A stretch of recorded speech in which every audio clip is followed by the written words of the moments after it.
प्रभु यीशु मसीह के नाम से आप सबको जय मसीह की। ദൈവനാമം മഹത്വപ്പെടുമാറായിട്ട് ഈ പ്രഭാതത്തില് നമുക്ക് ഒരുമിച്ചായിരിക്കുവാൻ തക്കവണ്ണം ദൈവം കൃപ ചെയ്തതിനെ ഓർത്ത് സ്തോത്രം ചെയ്യുന്നു. प्रभु ने हमें एक और बार एक सभा में जुड़ने के लिए परमेश्वर ने हमें मदद किया। അനുഗ്രഹിക്കപ്പെട്ടതായ ഒരു ഗാന ശുശ്രൂഷ അനുഭവിക്കുവാൻ തക്കവണ്ണം ദൈവം ഇടയാക്കിയതിനെ ഓർത്ത് ഞാൻ ദൈവത്തെ സ്തുതിക്കുന്നു. गीतों को गाने के लिए प्रभु यीशु मसीह ने हमें मदद किया, इसलिए हम परमेश्वर का धन्यवाद करते हैं। നാം പ്രാർത്ഥനയോടുകൂടി ഇരിക്കണമെന്ന് പ്രത്യേകം ആവശ്യപ്പെടുന്നു. आप सबसे निवेदन है कि प्रार्थना के साथ हम परमेश्वर के सामने बैठेंगे। നാം ഇന്ന് ചിന്തിക്കുന്നത് നാം വളരെയധികം പ്രാർത്ഥിക്കുന്നു, ഉപവസിക്കുന്നുണ്ട്, വചനം ധ്യാനിക്കുന്നുണ്ട്, മീറ്റിങ്ങുകൾ നിരവധിയായിട്ട് നാം അറ്റൻഡ് ചെയ്യുന്നു. എങ്കിലും നാം ഉദ്ദേശിക്കുന്നതായ വിടുതലുകൾ പല രംഗങ്ങളിലും നമുക്ക് കാണുവാൻ കഴിയാത്ത സാഹചര്യങ്ങളുണ്ട്. हम हर दिन प्रार्थना करते हैं, वचन में हम सीखते हैं, गीतों गाते हैं, लेकिन जिन जिन विषयों के लिए हम जो प्रार्थना करते हैं, जो कार्य हम सोचते हैं वैसा होता है नहीं। ദൈവം എന്തുകൊണ്ട് നമുക്ക് വേണ്ടിയും അത് പ്രവർത്തിച്ചു തുടങ്ങുന്നില്ല എന്നുള്ള ഒരു ആശങ്ക പലപ്പോഴും ദൈവമക്കൾക്ക് ഉണ്ടാകാറുണ്ട്. हम कई बार सोचते हैं कि हे प्रभु, मैं प्रार्थना करता हूँ, मैं ये ऐसे कार्य करता हूँ, मैं अच्छा जीवन व्यतीत करता हूँ, मेरी प्रार्थनाएं क्यों नहीं प्रभु सुनता। നമ്മുടെ ജീവിതം കർത്താവിന് വേണ്ടി സമർപ്പിച്ചപ്പോൾ, നാം രക്ഷയുടെ അനുഭവത്തിലായി തീർന്നപ്പോൾ, വീണ്ടും ജനനം പ്രാപിച്ചപ്പോൾ നമ്മുടെ ജീവിതത്തിൽ നിന്നും പിശാചിനെ പുറത്താക്കപ്പെട്ടിരിക്കുന്നു. हमने भी अपने जीवन को जब परमेश्वर के हाथ में दे दिया, वो परमेश्वर के लिए परमेश्वर की सेवा के लिए सौंप दिया, तो शैतान के सभी कार्य हमारे जीवन से हट गए। അങ്ങനെയാണ് എങ്കിലും പലപ്പോഴും പിൻവാതിലിലൂടെ അടഞ്ഞു കിടക്കുന്നതായ അല്ലെങ്കിൽ തുറന്നു കിടക്കുന്നതായ ചില വഴികൾ നമുക്ക് കാണുവാൻ കഴിയും. और कई बार जो बंद जो योजनाएं हैं, जो बंद रास्ते हैं, वे सब हमें दिखाई देते हैं। അങ്ങനെയുള്ളതായ ആ ഡോറുകളിലൂടെ പ്രത്യേകിച്ചും നമ്മുടെ മനസ്സ് രൂപാന്തരപ്പെടുത്തി നാം പൂർണ്ണമായിട്ടും ആത്മാവിലായി തീരണമെന്ന് വചനം നമ്മെ പഠിപ്പിക്കുന്നു. वचन हमें सिखाता है कि प्रार्थना करने के लिए, आत्मा भरने के लिए अलग अलग बातों में वचन हमें ऐसा सिखाता है। മനസ്സ് പുതുക്കി രൂപാന്തരപ്പെടുവാൻ കഴിയാത്തതായ ചില മേഖലകൾ നമ്മുടെ ജീവിതത്തിലുണ്ട് എങ്കിൽ അതിലൂടെയാണ് പിശാച് കടന്നു വരുന്നത്. हाँ, हमारे जीवन में कई बार ऐसी रुकावटें, कमजोरी का समय आता है, आत्मिक तरीके से हम ढीले हो जाते हैं, लेकिन ऐसे समय पे ही शैतान अपना कार्य करता है। ഒളിഞ്ഞും തെളിഞ്ഞും എങ്ങനെയും ഒരു വിശ്വാസിയുടെ ജീവിതത്തിലേക്ക് നുഴഞ്ഞു കയറുവാൻ ശ്രമിക്കുന്നതായ ഒരു പ്രതിയോഗിയാണ് നമുക്കുള്ളത്. हमारे लिए एक विरोधी है जो हर समय ऐसे ताक लगाए बैठा है कि कब हमें खत्म करे, कब हमें नाश करे। ഈ പിശാചിൻ്റെതാ പ്രവേശന കവാടം എന്ന് പറയുന്നത് അത് നമ്മുടെ രൂപാന്തരം പ്രാപിക്കാത്തതായ മനസ്സാണ്. हाँ, ये शैतान हमारे जीवन में तभी ज्यादा काम करता है, वो अपना चाल तभी चलता है जब हमारा जो मन है पूरी तरीके से परमेश्वर के हाथ में नहीं है, पूरी तरीके से शुद्ध नहीं है। അത് പുറത്തു നിന്നല്ല, ഒരു വിശ്വാസിയുടെ ഉള്ളിൽ തന്നെയാണ് അത് പ്രവർത്തിക്കുന്നത്. ये भले ही हमें बाहर से दिखाई ना दे, लेकिन ये एक विश्वासी के अंदर ही अंदर उसे उसे उसे नाश करता है. നമ്മുടെ ജീവിതത്തിൽ കടന്നു വരുന്നതായ മോഹങ്ങൾ അതിലൂടെ അത്രേ പിശാച് കടന്നു വരുന്നത്. कई बार हमारे जीवन में अलग अलग अभिलाषाओं का प्रवेश होता है, उन्हीं अभिलाषाओं की वजह से शैतान हमारे जीवन में कार्य करता है. 1 പത്രോസിന്റെ ലേഖനം 1-ാം അധ്യായം 14-ാം വാക്യത്തിൽ നാം ഇങ്ങനെ വായിക്കുന്നു. पहला पत्रस उसका पहला अध्याय उसके 14वें वचन में इस प्रकार लिखा हुआ है, ഓരോരുത്തൻ പരീക്ഷിക്കപ്പെടുന്നത് സ്വന്തം മോഹത്താൽ അത്രേ. पहला पत्रस उसके पहले अध्याय के 14वें वचन में इस प्रकार वहां पे लिखा हुआ है, आज्ञाकारी बालकों के समान अपनी अज्ञानता के समय की पुरानी अभिलाषाओं के सदस्य ना बनो. ഈ പലവിധമായ മോഹങ്ങൾ നമ്മുടെ ജീവിതത്തിൽ കടന്നു വന്നതുകൊണ്ട് ആ മോഹങ്ങളിലൂടെ ആകുന്നു, ആ വാതിലിലൂടെ ആകുന്നു പിശാച് ഒരു വിശ്വാസിയുടെ ജീവിതത്തിലേക്ക് നുഴഞ്ഞു കയറുന്നത്. कई बार ऐसी अभिलाषाएं हमारे जीवन में आती हैं, इन्हीं अभिलाषाओं के जरिए शैतान हमारे जीवन में नाश करने के लिए प्रवेश करता है. നമ്മുടെ ചില മോഹങ്ങള്, ചില ആഗ്രഹങ്ങള്, ചില ചില വിശപ്പുകൾ, ഇതൊക്കെ പിശാചിന് നമ്മുടെ ജീവിതത്തിലേക്ക് ആകർഷിക്കപ്പെടുന്നതായ വഴികളാണ്. ऐसी कई सारी जो रास्ते हैं, चीजें हैं जो शैतान को आकर्षित करती है। हमारे जीवन में अभिलाषाओं का आना, हमारे जीवन में इच्छाओं का आना, हमारे जीवन में जरूरत से ज्यादा हम और चीजों के बारे में हम इच्छा जताते हैं कि हमें चाहिए, उसी रास्तों से शैतान प्रवेश करता है। നമ്മുടെ ജീവിതത്തിലെ മറ്റ് മേഖലകളിലെല്ലാം നമ്മൾ സംതൃപ്തരാണ്. അതിൽ ആർക്കും കുറ്റം പറയുവാൻ കഴിയുന്നില്ല. ആരാധനയെല്ലാം നാം കൃത്യമായിട്ട് പങ്കെടുക്കുന്നുണ്ട്, പ്രാർത്ഥിക്കുന്നവരാണ്. എങ്കിലും ഇങ്ങനെ ഒരു തുറന്നു കിടക്കുന്നതായ ഒരു പിൻവാതിലിലൂടെ പിശാച് നമ്മെ പലപ്പോഴും ആക്രമിച്ച് കീഴ്പ്പെടുത്താറുണ്ട്. हम भले ही अपने जीवन में काफी ज्यादा आत्मिक तौर से परिपक्व क्यों ना हो, प्रार्थनाओं में, वचन में हम लगे ही क्यों ना हो, लेकिन अगर ऐसे दरवाजे हमारे जीवन में खुले हैं तो शैतान कभी भी आ सकता है। പല കാര്യങ്ങളും നമ്മുടെ മുമ്പിൽ പ്രദർശിപ്പിച്ച് അതിനോട് ഒരു ആഭിമുഖ്യം, അതിനോട് ഒരു ആഗ്രഹം, അതിനോട് ഒരു ദാഹം ഉണ്ടാക്കുന്നത് അത് പിശാചിൻ്റെതായ തന്ത്രമാണ്. ऐसी कई सारी चीजें हमारे सामने रखकर हमें आकर्षित कर कर अपनी तरफ खींचकर हमें नाश करने की एक चाल शैतान की है। നമുക്ക് ചിന്തിച്ച് നോക്കുകയാണെങ്കിൽ ചില വ്യക്തികളെ കുറിച്ച് ചിന്തിക്കാം, അവയെ കുറിച്ച് ചിന്തിക്കാം. हमें कुछ लोगों के बारे में हम सीख सकते हैं, हौवा के जीवन से हम चीजों को सीख सकते हैं। അവയുടെ ജീവിതത്തിലും ആ മോഹമാണ് അത് വിലക്കപ്പെട്ടതായ കനി കഴിക്കുന്നതിന് അവളെ പ്രേരിപ്പിച്ചത്. वो उसके जीवन में एक ऐसा एक इच्छा आया, एक ऐसी वस्तु, ऐसा उसको ऐसा लालच आया कि मैं उस फल को खा लूं तो क्या होगा। പിശാചിന്റെ ഒരു സ്വഭാവം മോഹിപ്പിക്കുക എന്നുള്ളതാണ്. शैतान का एक चाल है कि हमें वो आकर्षित करता है। ഇങ്ങനെ മോഹിപ്പിക്കുന്നതിന്റെ ഫലമായിട്ട് പലരും പിശാചിന്റെ കെണിയിൽ പെട്ടുപോകുന്നു. ऐसे कई सारे लोग आकर्षित होकर उसमें भटक कर उस लालच में वो खो जाते हैं। അനേകം ഭക്തന്മാരായിട്ട് ദൈവത്തെ സേവിച്ച് നടന്നതായ വ്യക്തികൾ പലവിധമായിട്ടുള്ളതായ മോഹങ്ങളിൽ പെട്ടതുകൊണ്ട് പിന്നത്തേതിൽ അവരുടെ ജീവിതത്തിൽ വലിയ പരാജയങ്ങൾ സംഭവിച്ചിട്ടുണ്ട്.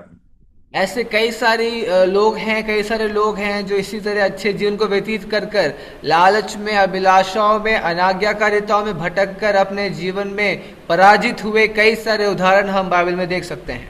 ആദ്യ മാതാപിതാക്കളുടേതായ ആ ഒരു അവർ ആകർഷിക്കപ്പെട്ട് അത് പിന്നത്തേതിലെ മനുഷ്യരാശിയുടെ ആകമാനം അധപ്പതനത്തിന് കാരണമായി തീർന്നു. वो पहले छोटी छोटी अनाज्ञाकारिता करके आगे चलकर बड़ी इच्छाओं में, अभिलाषाओं में फंसकर अपने जीवन को नाश करते हैं. യോശുവയുടെ പുസ്തകത്തിൽ നമ്മൾ ഒരു ആഖാനെ കുറിച്ച് വായിക്കുന്നു. हम यहोशू की किताब में एक व्यक्ति आखान के बारे में हम जब पढ़ते हैं तो ഇസ്രായേൽ ജനങ്ങളെ യെരിഹോ മതിലൊക്കെ തകർത്ത് അത്ഭുതങ്ങൾ കണ്ട് ദൈവത്തെ മഹത്വപ്പെടുത്തിക്കൊണ്ട് വരികയാണ്. ये जो इजरायली जन ये यरीहो की दीवार का वो जो अद्भुत कार्य देखकर बड़े ही आनंद के साथ, खुशी के साथ आ रहे थे, तब ആ പട്ടണത്തില് വളരെയധികം വിലപിടിപ്പുള്ളതായ വെള്ളിയും സ്വർണവും മറ്റ് സാധനങ്ങളൊക്കെ ഉണ്ട്. അത് ആ ശപിക്കപ്പെട്ടപ്പെടുന്ന ഒരു സാധനവും എടുക്കരുതെന്ന് ആ ജനത്തോട് പറഞ്ഞിരുന്നു. वो एक ऐसा आज्ञा दिया गया था कि कोई भी अशुद्ध चीजों को ना छूना, किसी भी वस्तु को ना छूने की आज्ञा दी गई थी. फिर भी എന്നാൽ ഈ ആഖാൻ എന്ന് പറയുന്ന വ്യക്തി ആരും കാണാതെ ചില വിലപിടിപ്പുള്ള സാധനങ്ങളൊക്കെ എടുത്ത് ഒളിച്ചു വെച്ചു. और आखान के बारे में हम सब पढ़ सकते हैं, सीख सकते हैं कि वो कुछ चीजों को, कुछ वस्तु को चुपके से लेकर अपने पास रख लिया. അതിന്റെ ഫലമായിട്ട് അടുത്ത യുദ്ധത്തിൽ ഇസ്രായേൽ ജനം പരാജയപ്പെട്ടു. और उसके कारण से ही अगले ही युद्ध में, ऐसे ही पाप के कारण ही अगले युद्ध में इजरायली जन पराजित होते हैं. ആഖാന്റെ വീട് പരിശോധിച്ചപ്പോൾ അവർക്ക് വെള്ളി, മേലങ്കി, പൊൻകട്ടി, ഇങ്ങനെയുള്ളതായ കാള, കഴുത, ആട്, കൂടാരം, ഇങ്ങനെ ഉള്ള സകലവും ആഖാന്റെ വീട്ടിൽ കണ്ടെത്തി. तो जब आखान के घर में जब उन्होंने ऐसे तलाशी ली तो उन्हें बहुत सारे जेवरात और सोने और बहुत सारे आभूषण मिले, और वे सब उसी के कारण से वे पराजित हुए थे. വെള്ളിയും സ്വർണമൊക്കെ ഭൂമിയുടെ അടിയിൽ ആരും കാണാതെ അവൻ കുഴിച്ചിട്ടിരുന്നു. और आखान के बारे में जब हम पढ़ते हैं तो ऐसा हमें समझ में आता है कई सारे जेवरात जो उसे मना किए गए थे छूने के लिए, उसने अपने ही घर में अलग से जगह में छुपा के रखे थे। യോശുവ ആഖാനെയും ശാസിച്ചു. और आखान को यहोशू ने बहुत बड़ा दंड दिया। യോശുവ ചോദിച്ചു, നീ ഞങ്ങളെ വലച്ചത് എന്ത്? ഞങ്ങൾക്ക് ഈ പരാജയം ഏറ്റെടുക്കേണ്ടി വന്നത് നീ നിമിത്തമാണല്ലോ എന്ന് പറഞ്ഞു. और यहोशू ने इस प्रकार आखान से कहा कि तेरे वजह से हमें ये बहुत बड़ा पराजय हमें हमारे जीवन में आया। അവനെ ആഖാനെ കല്ലെറിഞ്ഞു, അവരെ തീയിലിട്ട് ചുട്ടുകളയുകയും കല്ലെറിയുകയും ചെയ്തു. और आखान पर हम ऐसा सीख सकते हैं, पथराव कर उनको नाश कर दिया, ऐसा वहां पे लिखा हुआ है। അവന്റെ മേൽ അവർ ഒരു വലിയ കൽക്കുന്ന് കൂട്ടി അത് ഇന്ന് വരെ ഇരിക്കുന്നു. आज भी एक बहुत बड़े एक उदाहरण के तरीके से लोग इसे सीखते हैं। ഇങ്ങനെ യഹോവയുടെ ഉഗ്രകോപം മാറി. और उस तरीके से प्रभु का जो क्रोध था वो भी शांत हो गया. അതുകൊണ്ട് ആ സ്ഥലത്തിന് ആഖോർ താഴ്വര എന്ന് ഇന്ന് വരെ പറഞ്ഞു വരുന്നു. और आज भी उसी आखान के नाम पर वो जगह को ऐसे उसका नामित किया गया है. വിലപിടിപ്പുള്ളതായ ചില സാധനങ്ങൾ കണ്ടപ്പോൾ അവൻ അതിനെ മോഹിച്ചു, അത് സ്വന്തമാക്കി. അതിന്റെ ഫലമായിട്ട് വലിയ പരാജയം ഇസ്രായേൽ ജനത്തിന് നേരിടേണ്ടി വന്നു. तो वो बहुत सारे जेवरात को देखकर आकर्षित हो गया, वो उसे लालच आ गया, उसी लालच की वजह से इजरायली जन पराजित हो गए. പിശാച് അവന്റെ ജീവിതത്തിൽ കടന്നു കയറിയത് ഈ മോഹത്തിലൂടെ ആയിരുന്നു. और जो शैतान उसके जीवन में और इजरायली के उस युद्ध में हार के पीछे इसी प्रकार अभिलाषाओं में लालच की वजह से शैतान उसके जीवन में काम किया. നമ്മൾ അനന്യാസിനെ കുറിച്ച് പഠിക്കുന്നു. और हम नए नियम में अनन्या के बारे में हम सीखते हैं. അവൻ ദൈവത്തിന് കൊടുക്കാമെന്ന് പറഞ്ഞു, എങ്കിലും സമയമായപ്പോൾ കുറെ ഭാഗം എടുത്ത് മാറ്റി വെച്ചിട്ട് ബാക്കിയുള്ളത് മാത്രമാണ് പത്രോസിന്റെ അടുക്കൽ കൊണ്ടുകൊടുത്തത്. पतरस के सामने उन्होंने ऐसा बताया कि हम सब कुछ अपना दे रहे हैं, लेकिन कुछ हिस्सा अपने पास छुपा के रखा. वो छुपा के मतलब उन्होंने लालच में उसको अपने पास रखा. പത്രോസിന്റെ സഭയിലെ ഒരു പ്രധാനപ്പെട്ടതായ ഒരു കുടുംബമാണ് അനന്യാസിന്റെയും സഫീറയുടെയും.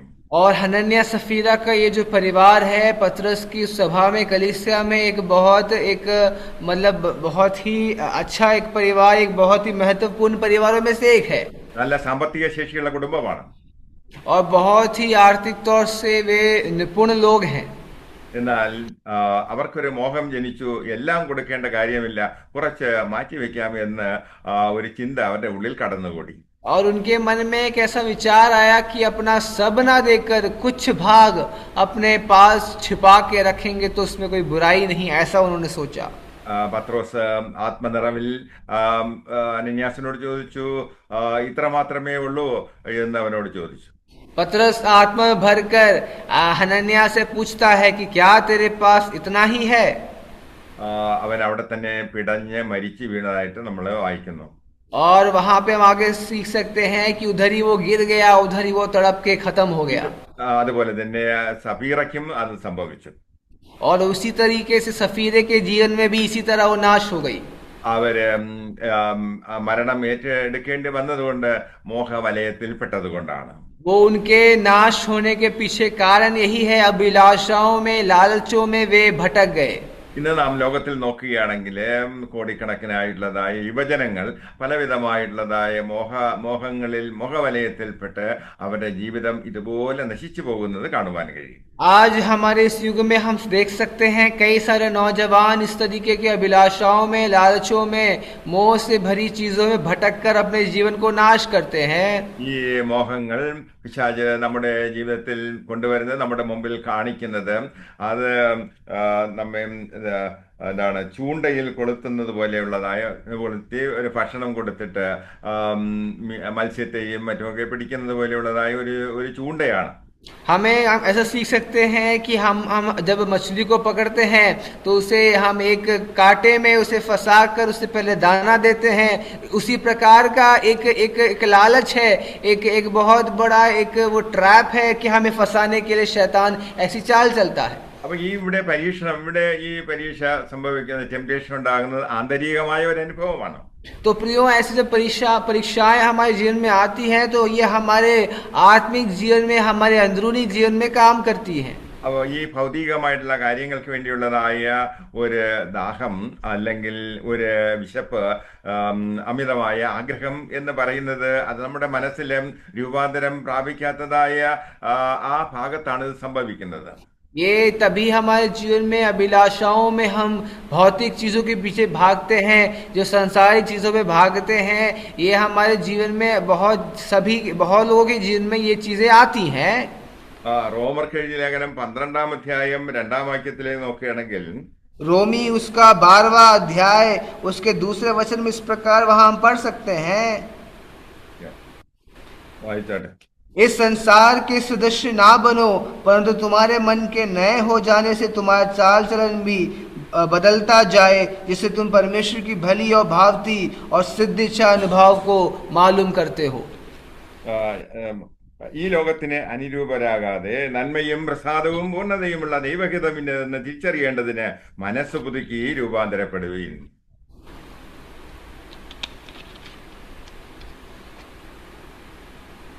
ആമേൻ. ദൈവം നമ്മെക്കുറിച്ച് ആഗ്രഹിക്കുന്നത് മനസ്സ് പുതുക്കി രൂപാന്തരപ്പെടുവാനാണ്. ये हमें परमेश्वर ही चाहता है कि हमारे मनों को नए कर कर हमारे चाल चलन को बदलने के लिए परमेश्वर हमसे चाहता है. പലരുടെയും മനസ്സിന്റെ രൂപാന്തരം എന്ന് പറയുന്നത് അല്ലെങ്കിൽ റിന്യൂ ചെയ്യുക എന്ന് മനസ്സ് പുതുക്കുന്നത് ഭാഗികമാണ്. जो बहुत सारे लोगों को मनों को मतलब उसको बदलना और उसको चाल चलन को बदलना एक बहुत बड़ा सौभाग्य की बात है. ഒരു മനുഷ്യന്റെ മനസ്സിന്റെ ചില ഭാഗങ്ങൾ അത് രൂപാന്തരം പ്രാപിക്കാത്തതാണെങ്കിൽ, പുതുക്കം പ്രാപിക്കാത്തതാണെങ്കിൽ അതിലൂടെയാണ് പിശാച് കടന്നു വരുന്നതായ ഒരു രഹസ്യവാതിൽ എന്ന് പറയുന്നത്. अगर हमारा मन नया नहीं हुआ है, हमारे चाल चलन में कोई बदलाव नहीं हुआ है, तो उसी रास्ते से शैतान हमारे जीवन में प्रवेश कर हमें नाश करता है. മോഹത്തിലൂടെ പിശാച് കടക്കുന്നുവെങ്കിൽ ആ ഡോറ് നമ്മൾ അടയ്ക്കേണ്ടതാണ്. अगर हमारे जीवन में लालच के द्वारा, मोह के द्वारा शैतान अगर आने का प्रयास करता है, तो हमें उस रास्ते को बंद करना है. ഈ അടയ്ക്കപ്പെടാതെ കിടക്കുന്നതായ ആ ഡോറ്, ആ തുറന്നു കിടക്കുന്ന ഡോറിനെ അടയ്ക്കണമെങ്കിൽ നമുക്ക് ദൈവവചനം ആവശ്യമായിരിക്കുന്നു. और अगर जो दरवाजे बंद नहीं हो रहे, जो रास्ते बंद नहीं हो रहे, खुले हुए हैं और हम चाहते हैं कि वो बंद हो जाए, तो हमें परमेश्वर के वचन से सीखना जरूरी है. ദൈവത്തിന്റെ വചനം ഏറ്റുപറഞ്ഞ് ഓരോ സെഗ്മെന്റ്, അതിലെ ഓരോ ഭാഗവും, മനസ്സിന്റെ ഓരോ ഭാഗവും നമ്മൾ തുറന്നു കിടക്കുന്നതിനൊക്കെ അടയ്ക്കണം. जो हम चीजें देखते हैं, जो ऐसे रास्ते हैं हमारे जीवन में हैं, जिसको शैतान जहाँ से आता है हमें परेशान करता है, हमें नाश करने के लिए आता है, तो वचन को बोलकर हमें उस दरवाजों को बंद करना है. നമ്മുടെ ആത്മാവ്, രൂപാന്തരപ്പെട്ടതായ ആത്മാവ് അഥവാ പുതിയ മനുഷ്യൻ, അകത്തെ മനുഷ്യൻ ഡോമിനേറ്റ് ചെയ്യുന്ന ഒരു അനുഭവം വരികയാണെങ്കിൽ പിന്നെ പിശാചിന് ഉള്ള വഴി അടയപ്പെടും. और अगर हमारा जो नया जीवन है, जो नया सदस्य, नया जो चाल चलन हम अपने जीवन में प्रवेश करते हैं, हम उसे लाते हैं और हम उसी को अपने जीवन को उसी हिसाब से हम चलाते हैं, तो शैतान हमारे जीवन में नहीं आएगा. അങ്ങനെയാണെങ്കിൽ നമ്മൾ രൂപാന്തരപ്പെട്ടതായ അല്ലെങ്കിൽ ഒരു പുതുമനുഷ്യൻ നമ്മുടെ അകത്തുള്ളതായ ആ പുതുമനുഷ്യൻ ശക്തി പ്രാപിച്ചതാണെങ്കിൽ പിശാച് നമ്മുടെ മുമ്പിൽ കൊണ്ടുവരുന്നതായ ആ കെണികളിൽ നാം പെട്ടുപോകുകയില്ല. अगर हमारे जीवन में जो हमारा जो नया जीवन है, हम नई सृष्टि बनकर हम उस परमेश्वर के सामने शुद्ध होकर चाल चलन को बदलकर जीवन व्यतीत करते हैं, तो शैतान इसी रास्तों से, जो मोह है, लालच है, अलग अलग भौतिक चीजों का जो लालच हमारे सामने आता है, तो हमें उससे कोई फर्क नहीं पड़ेगा. നമ്മൾ പല ആളുകളും ഇതുപോലുള്ളതായ പിശാചിന്റെ തന്ത്രങ്ങളിൽ പെട്ടവരാണ്. हम में से शायद बहुत लोग हैं जो ऐसी जो शैतान की चालों में कई बार हम उसे महसूस किए हैं. വളരെ ആകർഷകമായി പലതും നമുക്ക് തോന്നും, എന്നാൽ പിന്നത്തേതിലും അത് വലിയ കുഴിയിൽ നമ്മളെ കൊണ്ട് ചാടിക്കും. हम समझते हैं, सोचते हैं कि ये एक अच्छी बात है, ये हमें जरूरी है, हम इसमें भटक जाते हैं और आगे चलकर हमारे जीवन में एक गड्ढे का वो कारण बनता है. നിർഭാഗ്യവശാൽ അനേകം വ്യക്തികൾ, അനേകം വിശ്വാസികൾ ഈ പിശാച് കൊണ്ടുവരുന്നതായ ആ ബെയ്റ്റ്, ആ കെണി കണ്ടിട്ട് അതിൽ ആകർഷിക്കപ്പെടുകയും അതിനോട് പ്രതികരിക്കുകയും ചെയ്യും. और हाँ, ऐसा भी देखा गया है कई सारे विश्वासियों में कि वे इन सब चीजों को देखकर भटक जाते हैं और वो आगे चलकर उनके जीवन को नाश कर देता है। യാക്കോബിന്റെ ലേഖനം 1-ാം അധ്യായം 15-ാം വാക്യം. याकूब की किताब उसका पास्टर रेफरेंस प्लीज। 1:15. उसका पहला अध्याय उसका 15वीं आयत में इस प्रकार लिखा हुआ है, അമോഹം ഗർഭം ധരിച്ച് പാപത്തെ പ്രസവിക്കുന്നു, പാപം മുഴുത്തിട്ട് മരണത്തെ പെറുന്നു. फिर अभिलाषा गर्भवती होकर पाप को जनती है और पाप जब बढ़ जाता है तो मृत्यु को उत्पन्न करता है। ഇപ്പൊ നമ്മുടെ തോട്ട് ലൈഫില്, നമ്മുടെ ചിന്താമണ്ഡലത്തിലാണ് പിശാച് കയറിക്കൂടുന്നത്. और हमारे फिर हम एक चीजों को समझें, हमारी अभिलाषाओं के द्वारा, हमारे विचारों के द्वारा शैतान उन चीजों को हमारे जीवन में उत्पन्न करता है। നമ്മുടെ ചിന്തകളിലൂടെ, നമ്മുടെ മോഹങ്ങളിലൂടെ എന്താണ് അവിടെ പാപം ഉളവാകുന്നു. हमारी चिंताओं में, अभिलाषाओं से वो पाप हमारे जीवन में वो पैदा हो जाता है। बहुत सारी चीजें हमारे जीवन में शैतान हमारे जीवन में डाल देता है। നമ്മുടെ നാശത്തിനുള്ളതായ അത് ഗൂഢാലോചന നടക്കുന്നത് നമ്മുടെ മനസ്സിൽ തന്നെയാണ്. हमारे जो पाप जो हमारे जीवन में आता है, जो हमें नाश करने वाली चीजें आती हैं, वो हमारे विचारों से ही जनती हैं। एक बात हम समझे, പിശാച് കടന്നു വരുന്നതായ ആ ഡോറിനെ അടയ്ക്കുന്നതിന് നമുക്ക് ദൈവവചനമുണ്ട്, യേശുവിന്റെ രക്തമുണ്ട്. हमें उस दरवाजों को बंद करने के लिए परमेश्वर का वचन है, परमेश्वर का लहू है जो हमें इस सब चीजों से शुद्ध करता है। അങ്ങനെ നാം വചനം നിരന്തരം പറയുന്നവരാണെങ്കിൽ അല്ലെങ്കിൽ ധ്യാനിക്കുന്നവരാണെങ്കിൽ അതിൻ്റെ അടിസ്ഥാനത്തിൽ ആവശ്യമില്ലാത്തതായ പല കാര്യങ്ങളും നമുക്ക് നമ്മുടെ ജീവിതത്തിൽ നിന്നും മാറ്റിക്കളയുവാൻ കഴിയും. अगर हम अपने जीवन में वचनों को डालकर उसमें चलते हैं, मनन कर कर उसे बोलते हैं, अंगीकार करते हैं, तो ये सभी चीजें जो हमें नाश करने के लिए आती है हमारे जीवन से हट जाएंगी.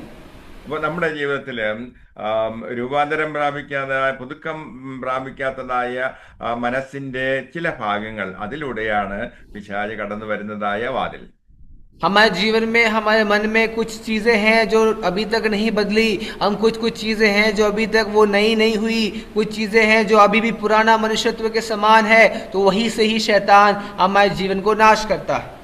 അപ്പോൾ നമ്മുടെ ജീവിതത്തിലെ അകത്തെ മനുഷ്യൻ ശക്തി പ്രാപിക്കുമ്പോൾ, അല്ലെങ്കിൽ ഗൂഢമനുഷ്യൻ എന്നും പറയും, അത് ശക്തി പ്രാപിക്കുമ്പോൾ, അഥവാ ഈ രൂപാന്തരം പ്രാപിച്ചതായ ആത്മാവാണ് നമുക്ക് ഉള്ളത് എങ്കിൽ വളരെ ഈ പിശാചിന്റെ തന്ത്രങ്ങളിൽ നിന്ന് നമുക്ക് പൂർണ്ണമായിട്ടും വിടുതൽ പ്രാപിക്കുവാൻ കഴിയും. अगर जो नया सृष्टि हमारे अंदर है, हम उसे अपने जीवन को पूरी तरीके से दे देते हैं, अपने चाल चलन को वो एक नई सृष्टि के समान, एक नए जीवन के हिसाब से चलते हैं, तो प्रियो ऐसा चाल चलन जो शैतान का है, जो चाल जो शैतान डालता है हमारे जीवन में, उन सब चीजों से हम मुक्त हो जाएंगे. അകത്തെ മനുഷ്യൻ എന്ന് പറയുന്നത് അത് നഗ്ന നേത്രങ്ങൾക്ക് കാണുവാൻ കഴിയാത്തതായ ഒരു വ്യക്തിത്വമാണ്. हम जो कहते हैं नई सृष्टि जो हमारे अंदर है, वो हम अपनी आंखों से शायद हम नहीं देख सकते. അത് നമ്മുടെ യഥാർത്ഥ സ്വഭാവത്തെ അത് കാണിക്കും. तो प्रियो हम समझें, जो नया सृष्टि है जो हमारे अंदर है, वो हमारे असली जो भावों को, हमारे स्वभावों को बताता है. ഈ അകത്തെ മനുഷ്യൻ നമുക്ക് ഉണ്ട് എങ്കിൽ അത് നമ്മുടെ ആന്തരികമായിട്ടുള്ളതായ ആത്മീയമായ നമ്മുടെ സൗന്ദര്യം എന്ന് പറയുന്നത് ഈ അകത്തെ മനുഷ്യനാണ്. प्रियो हमारे लिए सुंदरता जो है वो यही है कि हमारे अंदर जो नई सृष्टि जो कार्य करती है, उसका स्वभाव, उसका चाल चलन जो नई सृष्टि का है, वही हमारे लिए हमारी सुंदरता है. അതിനെക്കുറിച്ച് വ്യക്തമായിട്ട് പത്രോസ് നമ്മെ പഠിപ്പിക്കുന്നുണ്ട്. पतरस जो हमें इन चीजों के बारे में बड़े ही विस्तार तरीके से बताता है. പത്രോസ് ആണെന്ന് ഞാൻ വിചാരിക്കുന്നു. मैं ऐसा विश्वास करता हूँ कि पतरस ही है जो इस बातों को, അതായത് പ്രത്യേകിച്ചും സ്ത്രീകൾ പിന്നെ അടയാഭരണങ്ങൾ അണിഞ്ഞുകൊണ്ട് വളരെയധികം പുറമേയുള്ളതായ മോടികൾ കാണിച്ച് അതിൽ സംതൃപ്തി, അവരുടെ സൗന്ദര്യത്തിൽ സംതൃപ്തി കണ്ടെത്തുന്നു. എന്നാൽ അവരോടായിട്ട് അദ്ദേഹം പറയുന്നത് അങ്ങനെയല്ല, അകത്തെ മനുഷ്യനെ സംബന്ധിച്ച് അതിന്റെ ബ്യൂട്ടിയാണ് യഥാർത്ഥമുള്ളതായ സൗന്ദര്യമെന്ന്. वचन हम इस प्रकार बताता है, महिलाओं से कहता है कि जो आभूषण, जो संसारिक जो चीजें हैं जिसमें हम उनका मन लगता है, जो ऐसा सोचते हैं कि इन्हीं चीजों से हमें सुंदरता मिलती है, तो उनसे पतरस कहता है कि इससे ज्यादा तुम्हारे अंदरूनी जो नई सृष्टि है वो तुम्हारे लिए सुंदर है। इस बात को हमें वचन कहता है। അപ്പോ സൗമ്യതയുള്ളതായ ഒരാത്മാവ് നമുക്കുണ്ടാകട്ടെ. और हमें एक अच्छा सुंदर स्वभाव हमारे अंदर आने पाए। അതാണ് നമ്മുടെ ഒളിഞ്ഞ ഹിഡൻ മനുഷ്യൻ, ഹിഡൻ എന്ന് പറയുന്നത് നിഗൂഢ മനുഷ്യൻ എന്ന് പറയുന്നത്. हमारे अंदर का जो छुपा हुआ जो एक नई सृष्टि है वो ही हमें ऐसे दर्शाता है। അപ്പോ നമ്മുടെ ഭക്തി എന്ന് പറയുന്നത് അത് അകത്തെ മനുഷ്യനിൽ നിന്നാണ് വെളിപ്പെട്ട് വരേണ്ടത്. प्रियो, जो भक्ति जो हम अपने जीवन में प्रभु के प्रति दिखाते हैं वो बाहरी तौर तरीकों से नहीं, बल्कि हमारे अंदरूनी जो सृष्टि है वही से आती है। അപ്പോൾ നമ്മുടെ ഇന്നർ സെൽഫ്, അകത്തെ മനുഷ്യനെ സംബന്ധിച്ച് നാം ശക്തി പ്രാപിക്കുന്നത് അധികമായിട്ട് വചനം ധ്യാനിക്കുന്നതിലൂടെ അത്രേ. तो प्रियो, जो हमारा आंतरिक जो हमारा जीवन है, जो आंतरिक मनुष्य है, वही जो वचन को पढ़कर बहुत सारी चीजों में अपने आप को परमेश्वर के सामने भक्ति के साथ बैठते हैं, तभी वो बड़ा ही उसमें प्रभाव आता है। നമ്മുടെ ജീവിതം കർത്താവിന് വേണ്ടി സമർപ്പിച്ചു കഴിഞ്ഞപ്പോൾ നമ്മുടെ ജീവിതത്തിൽ നിന്നും പിശാചിനെ എന്നേക്കുമായിട്ട് നമ്മൾ പുറത്താക്കിയിരിക്കുകയാണ് ചെയ്യുന്നത്. हम अपने जीवन को परमेश्वर के हाथ में समर्पित करते हैं तो शैतान को जड़ से अपने जीवन से उसे हटाने का हम निर्णय लेते हैं। പിശാച് എന്ന് പറയുന്നത് ശരീരമില്ലാത്തതായ ജീവികളാണ്. जो शैतान जो है वो बिना किसी देह के, वो उसके पास कोई शरीर नहीं है। അത് ഏതെങ്കിലും ശരീരത്തിൽ കയറിയേ പറ്റുള്ളൂ. അതാണ് അതിന്റെ നിലനിൽപ്പിന് ആവശ്യമായിരിക്കുന്നത്. उसको अगर काम करना है तो उसे अगर उसके मंसूबों को पूरा करना है तो वो एक शरीर को देखेगा, ढूंढेगा। അനേക മനുഷ്യരിൽ അത് കയറി ഇരുന്നു കൊണ്ട് വളരെയധികം നാശം ഉണ്ടാക്കുന്നു. और बहुत सारे लोगों के मन में, हृदय में, शरीर में वो काम कर उसके चालों को चलाकर उनके जीवन को नाश कर देता है। ഒന്നുമില്ലെങ്കിൽ പന്നിയിൽ കയറിയാലും മതിയെന്നാണ് പിശാച് പറയുന്നത്. हम वचन से भी देख सकते हैं कि सूअरों में भी वो शैतान आकर बस जाता है। ദൈവമക്കളുടേതായ ജീവിതത്തിൽ നിന്ന് അവനെ പുറത്താക്കിയത് കൊണ്ട് അവന് മുൻവാതിലൂടെ പ്രവേശിക്കുവാൻ കഴിയില്ല. അതുകൊണ്ടാണ് അവൻ ഒളിഞ്ഞും തെളിഞ്ഞും തുറന്നിട്ടിരിക്കുന്നതായ പിൻവാതിലൂടെ കയറി പറ്റുന്നത്. हम अपने जीवन को परमेश्वर के हाथ में समर्पित कर देने के कारण से वो सामने के दरवाजों से ना आकर, जो हमारे जीवन में जो छुपी जो दरवाजे हैं, जो हमारे चाल चलन जो अभी भी नहीं बदला है, उन रास्तों से शैतान हमारे जीवन में प्रवेश करता है। നമ്മുടെ ജീവിതത്തിലെ തുറന്നു കിടക്കുന്നതായ ആ വാതിലുകളെ നമുക്ക് അടയ്ക്കാം. उन जो दरवाजे जो खुले हुए हैं उन दरवाजों को हम बंद कर सकते हैं। നമ്മുടെ ജീവിതത്തിലെ ഭയം കടന്നു വരുന്നത് ഈ വാതിലിലൂടെയാണ്. हमारे जीवन में जो भय जो आता है वो इन्हीं दरवाजों में से आता है। ആകാംക്ഷകളും ഉത്കണ്ഠകളും കടന്നു വരുന്നത് ഈ തുറന്നു കിടക്കുന്ന വാതിലിലൂടെയാണ്. जो हमारे जीवन में आकांक्षाएं आती हैं, जो विचार आते हैं, जो इच्छाएं आती हैं, लालच आता है, वो इन्हीं दरवाजों में से आता है। അതുകൊണ്ട് നവീകരണം പ്രാപിക്കാത്തതായ മനസ്സ് പൂർണ്ണമായിട്ടും അത് രൂപാന്തരം പ്രാപിക്കേണ്ടത് ആവശ്യമായിരിക്കും. तो हमें ये बात समझें कि अपने जीवन को नई सृष्टि में एक नया रूप देकर अपने जीवन में चाल चलन को, अपने रोजमर्रा के कामों में बदलाव लाकर मसीह के अनुसार चलना बहुत जरूरी है। ജഡത്തിന്റെ അഭിലാഷങ്ങൾ ചെയ്യാതിരിക്കുവാൻ തക്കവണ്ണം നമുക്ക് ഒരു പുതിയ സ്വഭാവം അതിലൂടെ ആർജിക്കുവാൻ കഴിയും. जो एक संसारिक अभिलाषाओं में हम भटकते हैं, उसमें से हटने के लिए हमें जो नए जीवन को, एक नए चाल चलन को, एक नए स्वभाव को अपनाना जरूरी है. നമ്മുടെ ജീവിതത്തിലെ അകത്തെ മനുഷ്യൻ ശക്തനാണ് എങ്കിൽ, അഥവാ നമ്മുടെ ആത്മാവ് പൂർണ്ണമായും വചനത്താൽ രൂപാന്തരപ്പെട്ടത് ആണ് എങ്കിൽ പാപത്തിന് ജന്മം കൊടുക്കുവാൻ തക്കവണ്ണം കഴിയുകയില്ല. अगर हमारा आंतरिक मनुष्य यानी जो नई सृष्टि, हम उसे बड़े ही उसे पवित्र रखकर, शुद्ध रखकर, मसीह में बढ़ाकर उसको हम रखते हैं, तो प्रियो, जो शैतान जो हमारे जीवन में पाप को उत्पन्न करने का वो जो कोशिश करता है, जो वो प्रयास करता है, वो नहीं कर सकेगा. അകത്തെ മനുഷ്യൻ ശക്തനാണ് എങ്കിൽ പിശാചിന് കടക്കുന്നതിനുള്ളതായ ഒരു വാതിലും ഉണ്ടാകത്തില്ല. अगर हमारा आंतरिक जो मनुष्य वो अगर मजबूत है, वो अगर वो मसीह में बड़ा हुआ है, तो ये शैतान हमारे जीवन में प्रवेश नहीं कर सकेगा. അപ്പോൾ അങ്ങനെ തുറന്നു കിടക്കുന്നതായ വാതിലുകൾ ഇന്ന് നമുക്ക് അടയ്ക്കാം. യേശുവിന്റെ രക്തത്താൽ അതിനെ സീൽ ചെയ്യാം. मसीह के उस लहू के द्वारा वो जो रास्ते जहां से शैतान हमारे जीवन में प्रवेश करता है, उन रास्तों को हमें बंद करना है। അപ്പോൾ കർത്താവായ യേശു ക്രിസ്തു നമുക്ക് വേണ്ടിയും കാൽവരിയിൽ സാധ്യമാക്കിയത് നമുക്ക് സ്വന്തമാക്കുവാൻ കഴിയും. हम जिस प्रकार सीख सकते हैं, कालवरी के क्रूस पे मसीह हमारे लिए, हमारे पापों के लिए मारा गया, लहू बहाया. എഫേസ്യർക്ക് എഴുതിയ ലേഖനം 1-ാം അധ്യായം 3-ാം വാക്യം. एफेसियों की किताब उसका पहला अध्याय उसके 3रे वचन में इस प्रकार वहां पे लिखा हुआ है. गलाती एफेसी उसका पहला अध्याय उसके 3रे में मसीह, हमारे प्रभु यीशु मसीह के परमेश्वर और पिता का धन्यवाद हो कि हमें मसीह में स्वर्गीय स्थानों में इस प्रकार की आत्मिक आशीष मिली. സ്വർഗത്തിലെ സകല ആത്മീയ അനുഗ്രഹത്താലും നമ്മെ ക്രിസ്തുവിൽ അനുഗ്രഹിച്ചിരിക്കുന്ന നമ്മുടെ കർത്താവ് യേശു ക്രിസ്തുവിന്റെ ദൈവപിതാവുമായി വാഴ്ത്തപ്പെട്ടവൻ. ആമേൻ. സ്വർഗത്തിലെ സകല ആത്മീയ അനുഗ്രഹങ്ങളാലും ദൈവം നമ്മെ നിറച്ചിരിക്കുകയാണ്. स्वर्गीय स्थानों में सब प्रकार की आशीषों से मसीह ने हमें भर के रखा है. അപ്പോ സകല ആത്മീയ അനുഗ്രഹങ്ങളും ദൈവമക്കൾക്ക് അവകാശപ്പെട്ടതാണ്. सभी प्रकार की आत्मिक आशीषें मिलना एक हर विश्वासी के लिए वो वायदे की बात है, वो जरूरी है. പക്ഷെ ഈ അനുഗ്രഹങ്ങളെല്ലാം നമ്മൾ സ്വന്തമാക്കിയോ നമ്മൾ നമ്മുടേതാക്കി മാറ്റിയോ എന്നുള്ളതാണ്, നമ്മൾ അവകാശപ്പെട്ടത് നമ്മൾ സ്വന്തമാക്കിയോ എന്നുള്ളതാണ് പ്രസക്തമായ ചോദ്യം. हमारा ये सवाल यही रहेगा कि हमारे जीवन में क्या ये आशीषें हमारे जीवन में अभी भी बरकरार हैं जो प्रभु ने दी, क्या हमारे जीवन में कार्य करती हैं. ഒരു ചെറുപ്പക്കാരൻ ഉണ്ടായിരുന്നു, അവന് വളരെയധികം സ്വത്ത് ലഭ്യമായി. एक जवान था जिसके पास बहुत ज्यादा संपत्ति एक दिन आ गई. അവന്റെ പിതാവ് അസാധാരണമായ സമ്പത്തുള്ള വ്യക്തിയായിരുന്നു. उसका पिता भी एक बहुत बड़ा एक अमीर व्यक्ति था.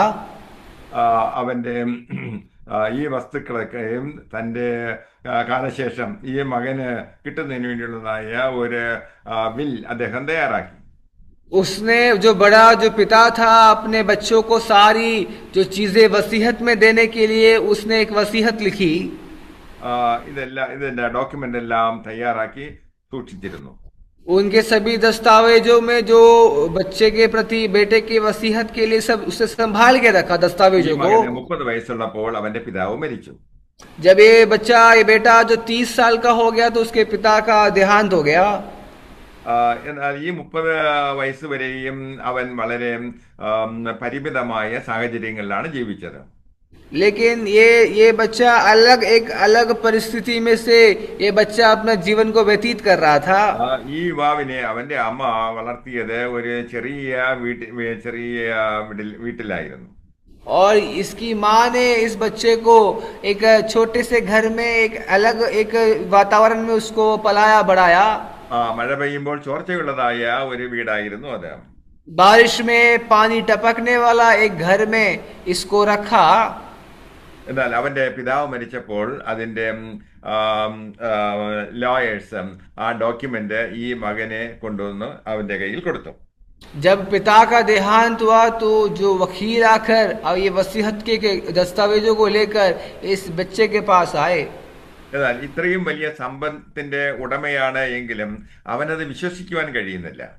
उसको इतना बड़ा संपत्ति का मालिक बन गया, वो इस बात को विश्वास ही नहीं कर सका. എന്നാൽ കഴിഞ്ഞ 30 വർഷക്കാലം അവൻ ജീവിച്ചിരുന്നതായ അതേ രീതിയിൽ തന്നെ തുടർന്നും അവൻ അങ്ങ് ജീവിക്കുകയാണ്. लेकिन यही जो बीते 30 वर्षों में जिस हिसाब से, जिस वातावरण में, जिस परिस्थिति से वो गुजरा, उसी ही परिस्थिति में, उसी ही वातावरण में वो आगे भी अपने जीवन को व्यतीत किया.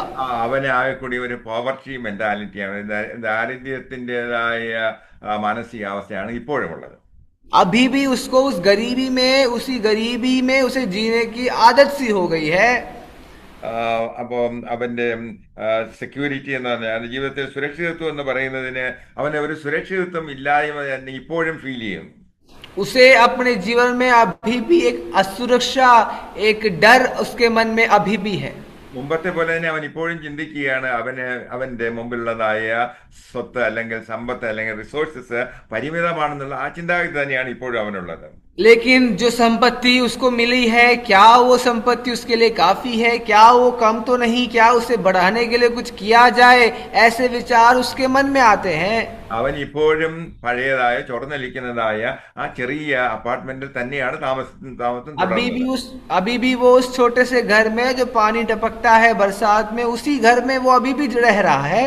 അവൻ ഇപ്പോഴും പഴയതായ പൊളിഞ്ഞതായ മാരുതി 800ൽ തന്നെയാണ് യാത്ര ചെയ്യുന്നത്. उसके पास अभी भी वो पुरानी मारुति वाली गाड़ी अभी भी उसके पास है, वो अभी भी उसी में चलता है. അപ്പൊ അവന് ലഭ്യമായിരിക്കുന്നതായ വലിയ സമ്പത്തിന്റെ ഉടമയാണ്. അത് അത് അവകാശമാക്കുന്നതിന് ഒരു ചിന്തയും അവനില്ല. उसके पास एक बहुत बड़ी संपत्ति है, वो बहुत बड़े एक धनराशि का मालिक है, उसको इस चीज का एहसास नहीं. അവൻ എല്ലാ ദിവസവും പണ്ടത്തെ പോലെ തന്നെയാണ് ഉണരുകയും ചിന്തിക്കുകയും ഒക്കെ ചെയ്യുന്നത്. എങ്ങനെയാണ് ഇന്നത്തെ ദിവസം മുമ്പോട്ട് കൊണ്ടുപോകുന്നത് എന്നൊക്കെയുള്ള ചിന്താഭാരം അവന് ഉണ്ടായിരുന്നു. उसके मन में हर दिन सुबह जब उठता है, अपने जीवन को देखता है, तो वो अलग अलग विचार आता है कि आज का दिन कैसे कटेगा, कैसे करेंगे, वो इस चीजों को सोचता है. നിയമപരമായിട്ട് അവന് ലഭ്യമായിരിക്കുന്നതായ ആ വലിയ സ്വത്തിനെ കുറിച്ച് അവന് വലിയ ഗ്രാഹ്യമില്ലായിരുന്നു. उसे उस इतनी बड़ी आशीष के पीछे वो वही उसका मालिक है, उसे वो संपत्ति उसके पास है, इस चीज का उसे कोई एहसास नहीं था. അവൻ ഇപ്പോഴും ജീവിക്കുന്നത് അവന്റെ പഴയ ആ ദാരിദ്ര്യത്തിൻ്റെതായ ഐഡന്റിറ്റിയിലാണ്. अपने उसी पुराने वो गरीब जो उसकी पहचान है, वो गरीबी वाली पहचान को अभी भी वो लिए घूम रहा है. അവൻ ഇപ്പോഴും ഉത്കണ്ഠയുണ്ട്, ആശങ്കയുണ്ട്. उसे आज भी डर है, उसे आज भी उसे इस बात का एक सवाल उसके मन में है. അവൻ ഇപ്പോഴും ഒരു സുരക്ഷിതത്വം ഇല്ല എന്ന് അവൻ വിചാരിക്കുന്നു. उसे एक असुरक्षा, उसके आज भी एक सुरक्षा नहीं है, वो ऐसा विचार करता है. അവൻ ഇപ്പോഴും ഇല്ലായ്മകളെ കുറിച്ച് എത്ര പറയുന്നത്. वो यही हर समय कहता है कि मेरे पास कमी है, मेरे पास घटी है, मेरे पास ये नहीं है. കാരണം അവൻ ചിന്തിക്കുകയും പ്രവർത്തിക്കുകയും ചെയ്തത് അവന്റെ പഴയ ओल्ड आइडेंटिटी लतरे. इसके पीछे कारण यह है कि वो अपनी पुरानी पहचान को लिए आज भी घूमता है, आज भी फिरता है. ആ എസ്റ്റേറ്റുള്ളതായ തൊഴിലാളികളൊക്കെ വരികയും ഈ എസ്റ്റേറ്റിന്റെ പല ഭാഗങ്ങളും അവർ തന്നെ വെട്ടിപ്പിടിക്കുകയും ചെയ്തു. और आगे चलकर जो इसका जो बहुत बड़ा संपत्ति है, इसमें मजदूर आकर अपना अपना भाग उसमें से कब्जा करते, हड़प लेते हैं. ഈ വലിയ സ്വത്തിന് അവകാശിയാണെങ്കിലും ആ സ്വത്ത് സ്വന്തമാക്കുവാൻ തക്കവണ്ണം അത് നടപ്പിലാക്കി അത് ഏറ്റെടുക്കുവാൻ തക്കവണ്ണം അത് അനുഭവിക്കുവാൻ തക്കവണ്ണം അവൻ മനസ്സ് വെച്ചില്ല. और उसको वो इच्छा ही नहीं हुई कि ये संपत्ति को मुझे संभालना है, इस संपत्ति को मुझे अपनाना है, उसे ऐसा कोई एहसास नहीं हुआ. ഈ യുവാവിനെ കുറിച്ച് ചിന്തിക്കുമ്പോൾ ഇന്നുള്ളതായ ശരാശരി വിശ്വാസിയുടേതായ അനുഭവം ഇങ്ങനെയാണ്. आज हम इसी मनुष्य के द्वारा एक विश्वासी के जीवन को हम समझ सकते हैं. നമുക്ക് ഭക്തിക്കും ജീവനും ആവശ്യമായതൊക്കെയും യേശു കാൽവരിയിൽ തന്റെ രക്തം ചിന്തി നമുക്ക് അവകാശമാക്കിയിരിക്കുന്നു. एक बहुत बड़ी संपत्ति कालवरी क्रूस के द्वारा मसीह ने हमें दे दी है. അത് കർത്താവ് നമുക്ക് വേണ്ടിയും അവന്റെ രക്തം ചിന്തിയും നമുക്ക് ലഭ്യമാക്കിയിരിക്കുന്നതായ ആ പ്രിവിലേജസും ആ നന്മകൾ ആത്മീയ അനുഗ്രഹങ്ങളൊക്കെയും പ്രാപിക്കുന്നതിന് നമുക്ക് പല ആളുകൾക്കും കഴിഞ്ഞിട്ടില്ല. हम में से बहुत सारे लोग हैं जो आशीष, जो मसीह लहू बहाकर अपने जीवन को त्याग कर जो हमें आशीष दी है, हम में से बहुत लोग हो सकते हैं जो उसे महसूस नहीं किए हैं. ക്രിസ്തുവിലുള്ളതായ സന്തോഷത്തെക്കുറിച്ച്, ക്രിസ്തുവിലുള്ളതായ സമാധാനത്തെക്കുറിച്ച്, ക്രിസ്തുവിലുള്ളതായ പ്രത്യാശയെക്കുറിച്ച് പലർക്കും ബോധ്യമില്ല. मसीह से जो आशीष हमें मिलती है, मसीह से हमें जो एक आनंद हमें मिलता है, वो हम में से शायद बहुत लोग हैं जो महसूस नहीं किए हैं. ആ ചെറുപ്പക്കാരനെ പോലെ നമ്മളും ഇപ്പോഴും പഴയ ആ ഒരു ദാരിദ്ര്യത്തിന്റെ മെന്റാലിറ്റിയിൽ തന്നെ ജീവിക്കുന്നു. आज भी हम में से बहुत सारे लोग हो सकते हैं जो इस युवक के हिसाब से, इस युवक के अनुसार गरीबी में वो एक ऐसे ही जीवन में व्यतीत कर रहे हैं. എന്നാൽ കർത്താവിന്റെ രക്തം ചിന്തിയും അവൻ നമുക്ക് വേണ്ടിയും എല്ലാം സ്വന്തമാക്കിയിരിക്കുന്നു. लेकिन मसीह अपने लहू को बहाकर जीवन को त्याग कर एक बहुत बड़ी आशीष हमारे लिए दे दिया है. പലപ്പോഴും നമ്മൾ പറയാറുണ്ട്, എന്റെ എന്റെ ജീവിതത്തിന്റെ അവസ്ഥ കാണുന്നില്ലേ എന്ന് മറ്റുള്ളവരോട് പറയാറുണ്ട്. हम में से बहुत लोग हो सकते हैं ऐसा कहते हैं दूसरों से कि क्या तुम मेरे जीवन को नहीं देख सकते.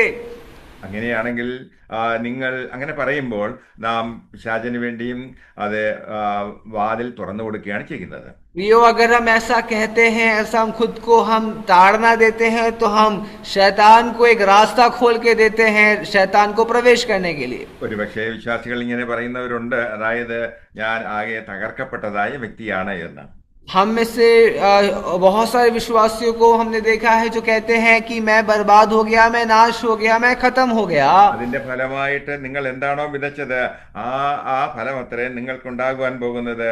നിങ്ങൾ അത് തകർന്ന അവസ്ഥയിൽ തന്നെ തുടരും. आप अपने उसी नाश में आप पड़े रहोगे, आप उसी में ही धंसते जाओगे, उसमें आप बर्बाद हो जाओगे. ഇന്നത്തെ അവസ്ഥയിൽ ഞാൻ വളരെ സ്ട്രഗിൾ ചെയ്യുന്നു എന്ന് ഇങ്ങനെ പറയുകയാണെങ്കിൽ എന്നും സ്ട്രഗിൾ ചെയ്തുകൊണ്ടേ ഇരിക്കുവാൻ കഴിയും. अगर आप ऐसा कहते हैं कि मुझे समस्याएं ही आ रही हैं, तो आप समस्या में ही पड़े रहेंगे.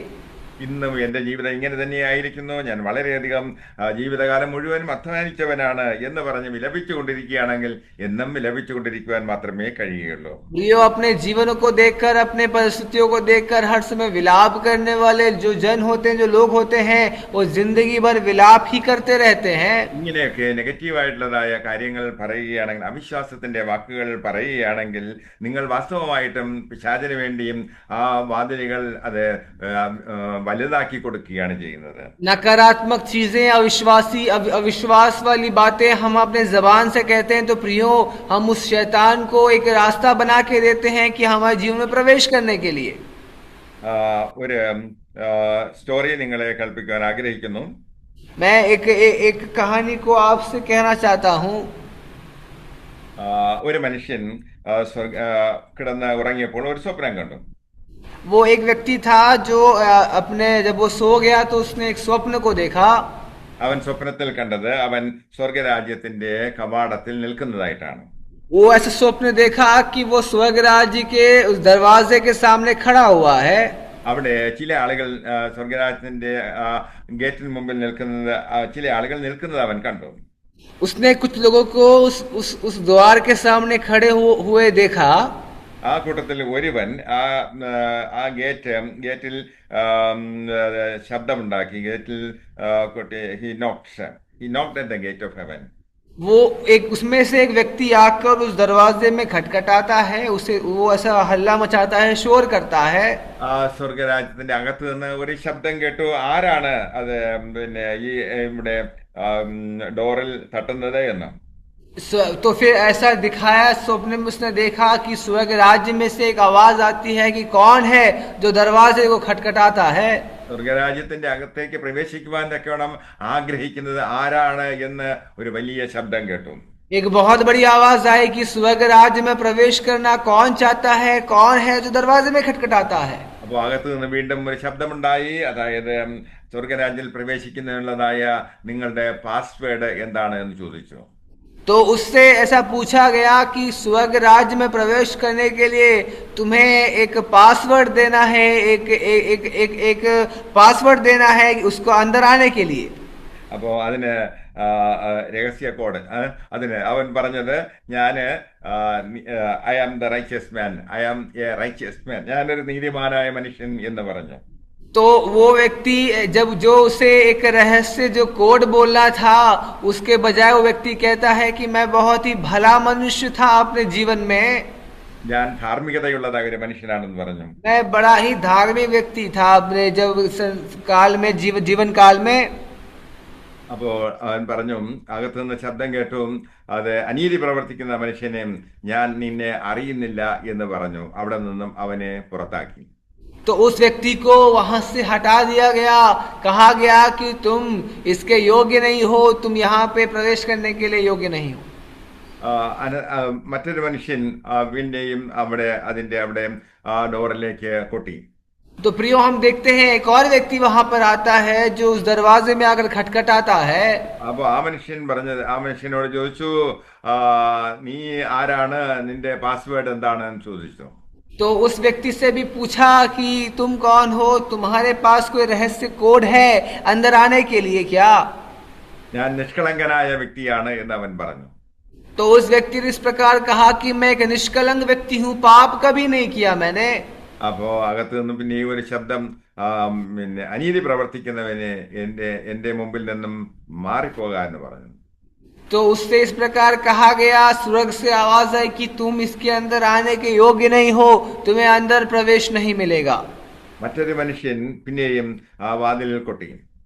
एक तीसरा व्यक्ति वहां पर आता है, दरवाजे पे खटखटाता है। അകത്തു നിന്ന് ശബ്ദമുണ്ടായി, ആരാണ് സ്വർഗരാജ്യത്തിൽ പ്രവേശിക്കുവാൻ ആഗ്രഹിക്കുന്നത്, നിന്റെ പാസ്വേഡ് എന്താണ് എന്ന്. स्वर्ग से फिर से आवाज आई, तुम कौन हो, तुम्हारे पास कोई रहस्य कोड है क्या?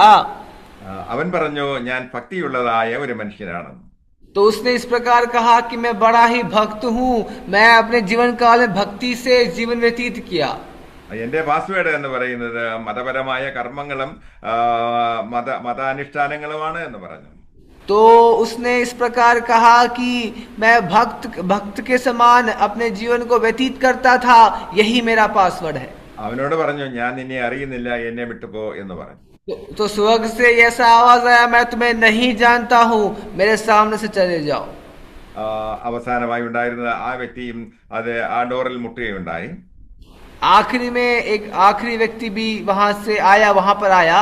സ്വർഗരാജ്യത്തിൽ പ്രവേശിക്കാൻ ആഗ്രഹിക്കുന്നതായ അവനോട് അകത്ത് നിന്നും പിന്നെയും ആ ശബ്ദമുണ്ടായി, നിന്റെ പാസ്വേഡ് എന്താണ് എന്ന്. तो स्वर्ग से उस आखिरी व्यक्ति के लिए ऐसा आवाज आया कि तुम्हारे पास कौन सा रहस्य कोड है?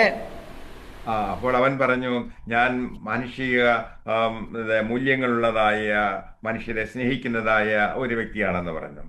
तो उसने इस प्रकार कहा कि मनुष्य में जो भाव होते हैं, जो इंसानियत का जो मूल है, वो प्रेम जो है वो मेरे में है. എന്റെ പാസ്വേഡ് എന്ന് പറയുന്നത് സ്നേഹവും ദാനധർമ്മങ്ങളുമാണെന്ന് പറഞ്ഞു. तो उसने कहा कि मेरा पासवर्ड जो है, मेरा रहस्य कोड प्रेम है, मैं वो प्रेम मेरा कोड है.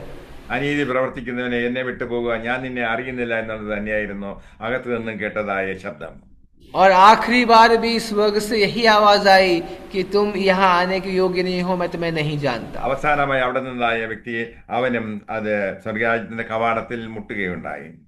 तो वही भी आखिरी जो व्यक्ति था वहां पर आता है, वो इस प्रकार वहां खड़े हो जाता है. നിന്റെ പാസ്വേഡ് എന്താണെന്ന് ചോദിച്ചതിന് അവൻ ഇങ്ങനെ പറഞ്ഞു. तो जब स्वर्ग से आवाज आया, पासवर्ड क्या है, तो वो व्यक्ति इस प्रकार अपना पासवर्ड बताता है. ഞാൻ ഒന്നും കൊണ്ടുവന്നിട്ടില്ല എന്ന് അവൻ പറഞ്ഞു. तो उसने इस प्रकार कहा कि मैं कुछ लेके तो नहीं आया हूँ. എന്നാൽ കർത്താവായ യേശുക്രിസ്തുവിന്റെ ക്രൂശിൽ ശരണപ്പെട്ടുകൊണ്ട് ഞാൻ ഇവിടെ നിൽക്കുന്നു എന്ന് പറഞ്ഞു. और उसने इस प्रकार कहा कि मसीह के मारे जाने से, लहू बहाने के कारण से मैं यहाँ खड़ा हूँ.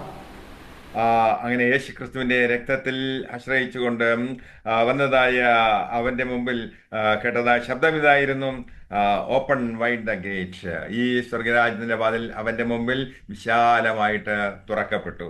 तो उसका ये बात सुनकर स्वर्ग का वो जो दरवाजा था वो खुल गया, एक बहुत बड़ा दरवाजा उसके लिए खोला गया. അങ്ങനെ യേശുക്രിസ്തുവിന്റെ രക്തത്താൽ അത് വീണ്ടെടുക്കപ്പെട്ടവരാണ് നാം ഓരോരുത്തരും. हम भी हर एक व्यक्ति मसीह के उस लहू के द्वारा शुद्ध किए लोग हैं, बचाए गए लोग हैं. നമ്മുടേതായ പ്രവൃത്തി ഫലമായിട്ട് യോഗ്യത കൊണ്ട് ഒന്നുമല്ല നാം സ്വർഗരാജ്യത്വം അവകാശമാക്കുവാൻ പോകുന്നത്. हमारे जीवन में हम भलाई करते हैं, अच्छाई करते हैं, ये हमारा स्वर्ग में जाने का जो ये बात नहीं है. കർത്താവിന്റെ കൃപയാലും കർത്താവിന്റെ ദയയാലും അത്രേ നാം സ്വർഗരാജ്യത്തിന് യോഗ്യതയുള്ളതാക്കി തീർന്നത്. मसीह की कृपा से, मसीह की दया से हम स्वर्ग के योग्य बने. അതുകൊണ്ട് നാം നിൽക്കുന്ന നിൽപ്പിൽ വീഴാതിരിക്കുവാൻ തക്കവണ്ണം അനേകർ വീണുകൊണ്ടിരിക്കുന്ന ഈ കാലഘട്ടത്തില് നമ്മുടെ എല്ലാ ഡോറുകളും അത് യേശുവിന്റെ രക്തത്താൽ സീൽ ചെയ്ത് ശത്രുവിന് ഇടം കൊടുക്കാത്തവരായിട്ട് ജീവിതത്തിൽ മുന്നേറാം. आज जो संसार में लोग भटक कर नाश होते हैं, विनाश की तरफ बढ़ते जाते हैं, हम अपने जीवन में जो नाश करने वाली बातें हैं, जो रास्ते हैं जहाँ से विनाश आ सकता है, उन चीजों को हम बंद कर कर अपने जीवन को व्यतीत करें. പ്രാർത്ഥനയാലും വചനധ്യാനത്താലും അകത്തെ മനുഷ്യൻ ശക്തി പ്രാപിക്കട്ടെ. आंतरिक जो मनुष्य हमारे अंदर है वो प्रार्थना के द्वारा, वचन के द्वारा सामर्थ्य पाने पाए. അങ്ങനെയാണെങ്കിൽ പിശാചിന് നമ്മുടെ ജീവിതത്തിൽ ഇടം കിട്ടുകയില്ല. ऐसा होगा तो शैतान हमारे जीवन में अपनी चालों को, अपने मंसूबों को पूरा नहीं कर सकेगा. സ്വർഗരാജ്യം അവകാശമാക്കുവാൻ തക്കവണ്ണം ക്രിസ്തുവിന്റെ രക്തത്താൽ ഒരു കഴുകൽ പ്രാപിച്ചുകൊണ്ട് അത് നമ്മുടെ ജീവിതം വിശുദ്ധിയോടുകൂടി മുന്നോട്ട് കൊണ്ടുപോകാൻ തക്കവണ്ണം കർത്താവ് നമ്മെ സഹായിക്കട്ടെ. ആമേൻ. प्रभु हमें इसी प्रकार हमें सहायता करे, एक अच्छे जीवन को, एक शुद्ध जीवन को, एक सभी अभिलाषाओं से मुक्त जीवन को व्यतीत करने के लिए प्रभु हमें सामर्थ्य दे. आप सबको इसी शब्दों के साथ में विराम करता हूँ. Thank you. God bless you. Thank you, Pastor.